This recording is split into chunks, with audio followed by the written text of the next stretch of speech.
자, 우리 휴림로봇 주주님들 반갑습니다. 지금 휴림로봇 관련해서 굉장히 큰 소식이 나왔죠. 제가 바로 영상을 찍었는데요. 지금 휴림로봇이 2020년 무상증자 이후 이번 올해 다시 한번 무상증자를 추진한다라는 소식이 나왔다라는 거예요. 이번에 거론되고 있는 내용은 1대 0.5 무상증자인데요. 김봉관 대표가 직접 1대 0.5 무상증자 추진 중이라는 이야기가 나오면서 시장에서는 벌써부터 이슈를 굉장히 크게 보고 있죠. 그렇다면 왜 휴림 로봇이 지금 시점에서 다시 무상증자 카드를 꺼내들려고 하는가? 오늘 영상에서 그 이유를 하나씩 쉽게 풀어서 말씀을 드려보도록 할 테니까 본격적으로 시작하기 전에 구독과 좋아요 아직 안 누르신 분들은 꼭 한 번씩 눌러주시면 감사드리겠습니다. 누르는데 돈 드는 것도 아니고 1초면 충분하니까 영상 보시기 전에 한 번씩만 부탁드리면서 같이 힘 모아주시면 감사하겠습니다. 자, 먼저 휴림 로봇은 이미 2020년에 무상증자를 한 번 진행한 적이 있었죠. 그때는 1대3 무상증자였습니다. 그 당시 휴림 로봇이 왜 무상증자를 했느냐? 가장 큰 목적은 유동성 확보였죠. 당시 휴림 로봇의 주가는 굉장히 낮은 구간에 있었고 쉽게 말하면 동전주에 가까운 흐름을 보이고 있었습니다. 주가가 낮다 보니까 거래가 붙으면 급등이 나오기도 했지만 반대로 급락도 굉장히 심하게 나오는 구조였어요. 이런 상황에서 무상증자를 진행을 하면 주식수가 늘어나게 되겠죠. 그리고 권리락 이후 주당 가격이 낮아지기 때문에 소액 투자자들이 접근하기 훨씬 쉬워집니다. 결국 진입장벽이 낮아지고 거래량이 늘어나게 되고 시장의 관심이 더욱더 커지는 효과가 생기는 거죠. 그래서 그 당시 휴림 로봇은 유동성 확보를 위해 무상증자를 진행했던 것으로 알 수가 있죠. 여기서 더 중요한 게 하나 더 있습니다. 여러분들, 2020년이 어떤 시기였습니까? 바로 코로나 이후 시장의 유동성이 엄청나게 풀리던 시기였죠. 그 당시에는 주식시장 전체가 강한 상승장을 보였고 특히 무상증자 이슈만 붙어도 시장에서는 강한 호재로 받아들이는 분위기였습니다. 신규 투자자들도 굉장히 많이 들어왔던 시기였기 때문에 무상증자라는 단어 하나만으로도 종목들이 크게 움직이는 경우가 많았죠. 휴림로봇도 마찬가지였습니다. 2020년에 무상증자 카드를 꺼내면서 현금 유출 없이 시장의 주목도와 주가 모멘텀을 동시에 얻을 수 있었는데요. 실제로 당시 휴림로봇 주가는 단기간에 강한 상승 흐름을 보여줬었죠. 이사회 결정 이후 무상증자 발표가 이어지면서 주가는 짧은 기간 안에 거의 3배 가까운 상승을 보여줬습니다. 그만큼 그때 당시 휴림로봇 무상증자 효과를 굉장히 크게 봤던 종목이라고 볼 수가 있겠는데 그런데 지금 휴림로봇이 다시 한번 무상증자를 추진하려고 한다는 거예요. 이번에는 1대 0.5 무상증자죠. 여기서 많은 분들이 이렇게 생각을 하실 수가 있겠습니까? 이번에도 단순히 유동성 확보 목적이 아니냐. 물론 유동성 확보라는 목적도 분명히 있을 수가 있겠죠. 하지만 저는 이번 무상증자의 핵심은 단순한 유동성 확보보다는 이후 자금 조달을 위한 사전 작업 성격이 더 강하다라고 보고 있어요.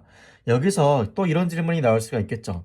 그러면 무상증자가 왜 자금 조달과 관련이 있습니까? 자금 조달은 유상증자 아닌가요? 라고요. 맞아요. 직접적으로 돈이 들어오는 것은 유상증자죠. 무상증자는 회사가 새로 돈을 받는 구조는 아니죠. 기존 자본 계정 안에서 주식수를 늘려 주주들에게 배정을 하는 방식입니다. 그런데 중요한 것은 무상증자 이후의 시장의 반응이죠. 무상증자를 통해 시장의 관심이 커지고 거래량이 늘어나고 주가가 일정 수준 이상 유지가 되면 이후에 회사가 유상증자나 CB, BW 같은 자금 조달 방식을 추진하기가 훨씬 수월해집니다. CB는 전환사채, BW는 신주인수권 부사채죠. 이런 방식들은 결국 시장에서 회사의 주가 흐름과 거래량, 투자자 관심도가 굉장히 중요하게 됩니다. 실제로 휴림로봇도 2020년에 무상증자를 진행한 이후 2024년에 유상증자를 진행한 적이 있었죠. 결국 무상증자를 통해 시장 유동성이 커지고 거래량이 활발해지면 이후 자금 조달 구조가 만들어지기가 쉬워진다라는 겁니다. 그래서 저는 이번 1대 0.5 무상증자 추진 이슈를 단순히 주식수를 늘리는 이벤트로만 보면 안 된다라고 생각을 하고요. 이번 이슈는 유동성 확대와 동시에 향후 자금 조달을 위한 포석일 가능성이 있습니다. 즉, 휴림로봇이 앞으로 어떤 사업을 준비하고 있는지, 어떤 자금 계획을 가지고 있는지까지 같이 봐야 된다라는 거예요. 특히 휴림로봇은 과거 2020년 무상증자 당시 주가가 강하게 움직였던 기억이 있기 때문에 이번에도 투자자들의 기대감을 더 빠르게 붙을 수가 있겠죠. 2020년 당시에도 무상증자 이슈 이후 주가가 큰 폭으로 상승을 했던 만큼 이번 1대 0.5 무상증자 추진 소식 역시 단계적으로 주가에 긍정적인 영향을 줄 가능성이 높겠죠. 정리해드리면 이렇습니다. 휘린 로봇은 과거 2020년에 1대3 무상증자를 통해 시장에 강한 관심을 받았고 주가도 크게 상승한 경험이 있었죠. 그리고 이번에는 2026년 1대 0.5 무상증자를 추진한다는 소식이 나오면서 다시 한번 시장의 주목을 받고 있습니다. 이번 무상증자의 의미는 단순히 유동성을 늘리는 것에 그치지 않고요. 거래량 확대, 주가 모멘텀 형성, 그리고 이후 자금 조달 가능성까지 연결이 되다 보니까 이번 휴린 로봇 주주님들 입장에서는 상당히 중요한 이슈가 나와졌다라고 볼 수가 있겠죠.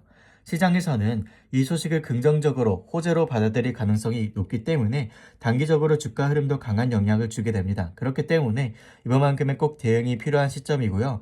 오늘 내용이 조금 유익하셨다면 구독과 좋아요 버튼 한 번씩 눌러주시면서 앞으로의 힐링로봇 주가 상승 시나리오 방향도 시청해 주시면서 이어서 끝까지 보시면 감사드리겠습니다.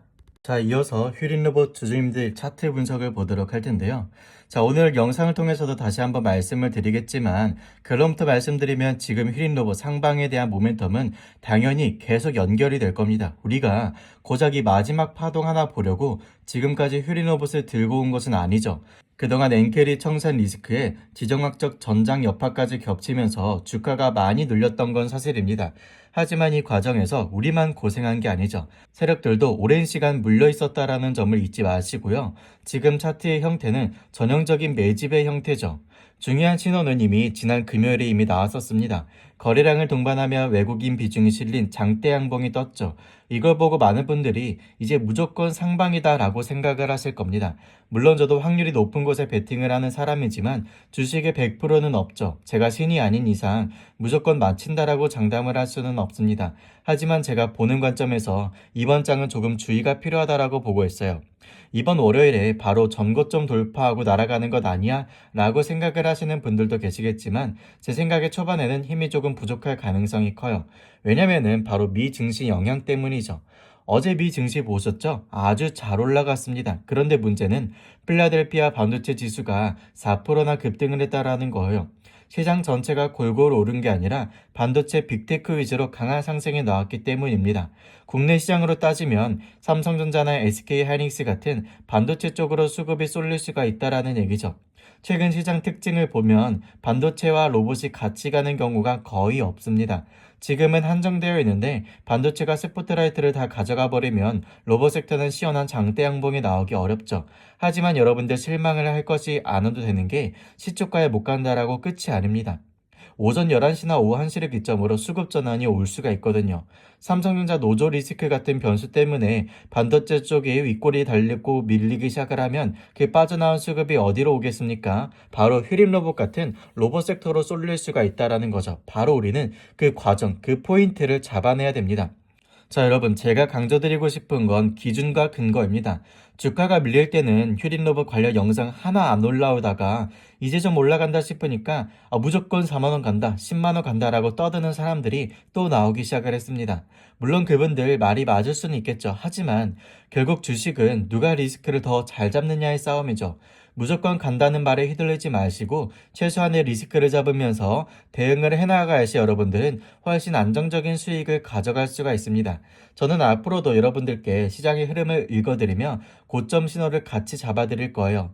자, 조금 더 깊게 들어가 보면요. 이번 장대 양봉에서 가장 중요한 포인트는 외인과 프로그램의 매집입니다. 3개월 매물대를 분석을 해보면 재밌는 결과가 나오죠.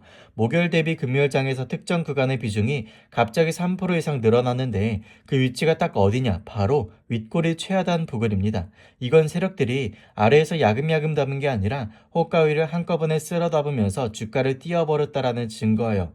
매집과 동시에 폭발적인 상승을 만들면서 상당 매물을 소화해버린 거죠. 이때 개인들은 윗골이 터치하고 밀릴 때 다 털려 나갔을 겁니다. 즉 상단의 악성 매물은 상당 부분 해소되었다라고 볼 수가 있게 되는데요. 여기에 대해 공매도 상한 물량도 체크를 해 나가 주셔야 됩니다. 최근 30만 주씩 꾸준히 상한 물량이 들어오고 있죠. 상한 대기 물량이 아직 많이 쌓여 있는데 이 물량들이 본격적으로 터지기 시작을 하면 우리는 생각보다 훨씬 더 긴 장대 양봉이 나올 수 있다는 걸 아셔야 돼요. 만약 기존 세력이 공매도 세력을 압도하며 호가를 쓸어 담으면 공매도 세력들은 대량 청산을 당하며 파산을 하게 될 거고 그 과정에서 강제 반대 매매가 터지는 숏스퀴즈가 발생할 수가 있습니다. 주식은 여러분들 대응의 영역이에요. 실시간 차트와 수급 시장의 흐름을 읽으면서 타점을 잡아야 되는데요. 이 과정이 어렵고 막막하신 분들은 혼자 읽지 마시고 도움을 요청하시길 바라며, 이 도움이 필요하신 분들은 영상 후반에 나오는 번호로 저희 채널 곽소장 휴림이라고 문자 보내주시면은 이 모든 매수 시점의 타점을 함께 잡아드릴 테니까 문자 보내주시면 감사하겠습니다. 마지막으로 여러분들 영상 끝까지 시청해 주신 것에 감사드리며 추천 종목도 함께 안내해 드렸으니까 끝까지 시청해 주시길 바라면서 구독과 좋아요 버튼 눌러주시면서 힘 모아주시면 감사하겠습니다. 자, 마지막으로 영상 끝까지 시청해주신 우리 주주님들을 위해서 제가 따로 준비한 내용이 하나 있습니다. 시장이 크게 흔들렸다가 다시 회복하는 과정에서는 항상 유독 강하게 올라오는 종목들이 존재했죠. 코로나 때도 그랬고요. 러시아, 우크라이나 전쟁 이슈가 터졌을 때도 마찬가지였습니다. 시장 전체가 불안할 때는 대부분의 종목이 같이 흔들리지만 그 이후에 회복 구간으로 들어가면 특정 섹터, 특정 테마, 그리고 특정 종목으로 수급이 강하게 몰리는 경우가 많죠. 그래서 지금 같은 구간에서는 단순히 지수가 회복하느냐 못하느냐만 볼 것이 아니라 어떤 섹터에서 돈이 먼저 들어오는지를 봐야 되겠죠. 그래서 제가 오늘 말씀드리고 싶은 핵심은 바로 로봇 섹터예요. 최근 미국 트럼프 대통령이 미국 로봇 기업들에 대한 투자를 아끼지 않겠다라는 취지의 발언을 하면서 국내 시장에서도 미국 로봇 정책 수혜 테마가 다시 주목을 받기 시작을 했죠. 여기서 중요한 연결점이 바로 CES예요. 로봇 산업은 단순히 국내 기업끼리 경쟁하는 구조가 아니죠. 미국 기업과 협력 관계가 생기거나 MOU 체결 같은 소식이 나올 경우 시장에서는 그 기대감만으로 수급이 빠르게 붙을 수가 있습니다. 실제로 이런 기대감 때문에 로봇주 전반에 한 차례 강한 수급이 몰렸던 적이 있었죠. 그런데 여기서 중요한 건 그 수급이 완전히 사라졌느냐라는 거예요. 저는 아니라고 보고요. 오히려 막연한 기대감에 움직이던 수급이 이제는 실체가 있는 기업, 그리고 상대적으로 가볍게 움직일 수 있는 종목으로 이동하고 있다라고 보고 있습니다. 그래서 제가 오늘 준비한 내용은 로봇 섹터 안에서도 유통 물량이 많지 않은 이른바 바로 로봇 품절주 성격을 가진 종목입니다. 이 종목은 이미 일정 기간 매집 흐름이 있었고 최근 바닥권에서 약 30%대 반등이 나온 상황입니다. 유통 비율도 40%대 수준이 알려져 있어서 시장이 관심이 붙었을 때 상대적으로 강하게 움직일 수 있는 구조를 가지고 있죠. 많은 분들이 그러면 이렇게 생각을 하실 수가 있어요. 개인들이 많이 들고 있으면 오히려 못 가는 거 아니냐고요. 그런데 꼭 그렇지는 않고요. 오히려 개인 투자자들의 물량이 많이 잠겨 있지 않고 시장에 나오는 물량이 제한적인 경우에는 수급이 붙었을 때 비교적 짧은 기간 안에 강한 변동성이 나올 가능성이 있습니다. 물론 이런 무조건 오른다라는 뜻이 아니에요. 다만 종목의 유통 구조와 섹터의 모멘텀을 함께 봤을 때 시장에서 한번 관심을 받으면 움직임이 빠르게 올라갈 수 있다라는 거예요. 그래서 우리 주주님들께서는 구독과 좋아요 한 번씩 눌러주시고 제가 말씀드리는 흐름을 확인해 보시면 좋겠습니다. 이 내용까지 같이 보고 마무리하시길 텐데요. 제가 오늘 준비한 히든 종목은 바로 로봇 품절주예요. 이 종목은 로봇 섹터 안에서도 유통 물량이 제한적인 편이고 일정 기간 동안 수급이 쌓였던 흔적이 있습니다. 시장에서는 아직 크게 주목을 받지 못하고 있지만 로봇 섹터가 다시 시장의 중심으로 들어오게 된다면 충분히 관심을 받을 수밖에 없는 위치에 있죠. 특히 최근 글로벌 로봇 산업 흐름을 보면 미국이 로봇 산업에 적극적으로 투자하려는 움직임을 보이고 있죠. 여기에는 단순한 산업 육적 목적만 있는 것이 아니라 중국 기업들을 견제하려는 전략적인 목적도 포함되어 있죠. 관련 보도에 따르면 미국 상무부 장관이 최근 로봇 업계 CEO들과 만남을 가졌고 로봇 산업 발전을 가속화하기 위해 전폭적으로 나서고 있다는 이야기가 나왔습니다. 그 이유가 무엇일까요? 현재 중국의 로봇 산업 영향력이 굉장히 커졌기 때문입니다. 지난해 중국의 산업용 로봇 신규 설치 대수는 전 세계 신규 설치량의 절반 이상을 차지를 했는데요. 그만큼 중국이 산업용 로봇 시장에서 빠르게 영향력을 키워가고 있다는 상황입니다. 2023년 기준으로 중국 공장 내 산업용 로봇 대수는 약 180만 대 수준으로 미국보다 훨씬 높은 규모로 알려져 있습니다. 이런 상황에서 미국 입장에서는 로봇 공급망을 강화하고 자체 기술력을 확보하려는 움직임을 보일 수밖에 없겠죠. 그렇다면 우리가 봐야 될 것은 무엇이냐면요. 바로 미국 기업과의 연관성, 로봇 공급망, 스마트 팩토리, 감속기, 자동화 장비, 그리고 향후 CES를 중심으로 한 글로벌 현업 기대감입니다. 지금 국내에서 로봇 관련주라고 하면 많은 분들이 두산 로보틱스, 레인보우 로보틱스, 현대 로보틱스 같은 종목들을 먼저 떠올리실 겁니다. 물론 이 종목들은 이미 시장에서 많이 알려져 있고 로봇 섹터를 대표하는 기업들이죠. 하지만 문제는 이미 많이 알려진 대형주들은 단기 모멘텀이 제한적으로 움직일 때가 많다라는 겁니다. 시장에서 모두가 아는 종목은 이 기대감이 상당 부분 반영되어 있을 가능성이 있기 때문인데요. 그래서 저는 오늘 우리 주주님들께 로봇 섹터 안에서도 상대적으로 덜 알려졌지만 수급이 붙으면 강하게 움직일 수 있는 로봇 품절주들의 흐름을 말씀드리고 있는 겁니다. 앞서 말씀드렸듯이 이 종목은 유통 비율이 40%대 수준이기 때문에 시장에서 관심이 붙을 경우 폭발적인 움직임이 나올 수 있는 구조를 가지고 있죠. 여기에 트럼프가 언급했던 공급망 강화, 미국 로봇 산업 투자, 글로벌 협업 기대감, 그리고 내년 1월 CES 로봇 박람회에 대한 기대감까지 연결이 된다면 시장의 주목을 받을 수밖에 없어요. 그래서 이 기업은 우리 주주님들이 최소한 관심 종목에 넣어두고 흐름을 체크해 보셔야 될 종목이라고 말씀을 드리고 싶은 겁니다. 최근 로봇 섹터 안에서는 원익홀딩스, 클로봇, 휘린로봇, CPG 등 다양한 종목들이 움직였죠. 특히 원익홀딩스는 로봇 대장주 성격의 움직임을 보여주면서 저점 대비 큰 상승률을 기록한 바가 있습니다. 원익홀딩스 같은 경우도 마찬가지인데요. 유통 비율이 50%대 수준으로 알려져 있고 시장에서 로봇 관련 기대감이 붙으면서 강한 흐름이 나왔습니다. SPG도 로봇 감속기 관련주로 시장의 관심을 받았고 미국 기업과의 연관성으로 대한 기대감이 일부 반영이 되면서 좋은 흐름을 보여주었습니다. 여기서 중요한 건 중국 기업과의 연관성이죠. 사실 로봇 섹터에서 중국 기업과의 연관성이 완전히 없다고 말하기는 어렵죠. 로봇 산업 전체가 글로벌 공급망으로 연결되어 있기 때문인데요. 하지만 CPG나 원익홀딩스 같은 종목들은 중국 리스크가 상대적으로 크게 부각되지 않았고 그 덕분에 미국 로봇 정책 수혜 기대감과 더 자연스럽게 연결될 수가 있습니다. 그래서 제가 오늘 말씀드리는 이 종목도 단순히 로봇주니까 간다라는 것이 아니라 중요한 건 첫 번째 로봇 섹터 안에 있다라는 점, 두 번째는 유통 물량이 제한적이라는 점, 세 번째는 일정 기간 매집 흐름이 있었다라는 점, 네 번째 아직 시장에서 크게 주목받지 않았다라는 점입니다. 다섯 번째는 향후 미국 로봇 정책 CS 스마트 팩토리 공급망 재편 기대감과 연결될 수 있다라는 점인데요. 이 다섯 가지가 맞물리면 시장에서 한번 관심을 받았을 때 움직임이 빠르게 나올 수가 있습니다.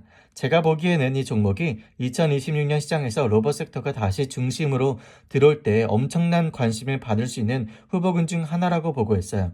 다른 로봇주들이 먼저 출발했을 때 이 종목은 상대적으로 조용하게 움직였습니다. 하지만 그 과정에서 완전히 소외된 것이 아니라 오히려 밑에서 수급을 쌓는 흐름이 나타났고요. 최근에는 바닥권 대비 약 30%가량 반등이 나왔지만 다른 로봇주들과 비교하면 아직 본격적인 상승 구간에 들어왔다라고는 보기 어려워요. 그렇기 때문에 오히려 지금 구간에 관심 있게 지켜봐야 될 시점이라고 말씀을 드리는 거고요. 물론 여기서 중요한 건 무조건적인 추격 매수가 아닙니다. 아무리 좋은 섹터, 좋은 종목이라고 해도 타점이 중요하죠. 로봇 섹터는 기대감이 붙으면 빠르게 올라가지만 반대로 시장 분위기가 식으면 조정도 강하게 나올 수가 있습니다. 그렇기 때문에 반드시 분할 접근, 손절 기준, 목표 구간을 정해두고 봐야 됩니다. 하지만 큰 흐름에서 보면은 이번 대장 섹터 중 하나는 로봇이 될 가능성이 높죠. AI가 성장을 하면 결국 현실 산업과 연결되는 분야가 필요합니다. 그 연결점은 스마트 팩토리, 자동화, 산업용 로봇, 휴머노이드 로봇이죠. 결국 AI가 머리라면 로봇은 손과 발 역할을 하게 되는 거죠. 그래서 로봇 섹터는 단기 테마로 끝나는 것이 아니라 중장기 산업 변화로 연결이 되기 때문에 여러분들은 이 모든 것들을 맞물리면서 함께 대응해 나가 주셔야 됩니다. 이런 흐름이 로봇 섹터에 다시 한번 강하게 모멘텀을 줄 경우 여러분들은 그 부분들을 절대 지나치시면 안 되고요. 이미 많이 오른 종목만 바라볼 것이 아니라 아직 시장에 덜 주목을 받았지만 구조적으로 움직일 수밖에 없는 종목들을 받아야 돼요. 그래서 제가 말씀드리는 이 종목은 그런 관점에서 준비한 로봇 품절주고요. 유통 비율이 매우 낮고 매집 흐름에 있지만 이제 막 반등이 시작된 종목이죠.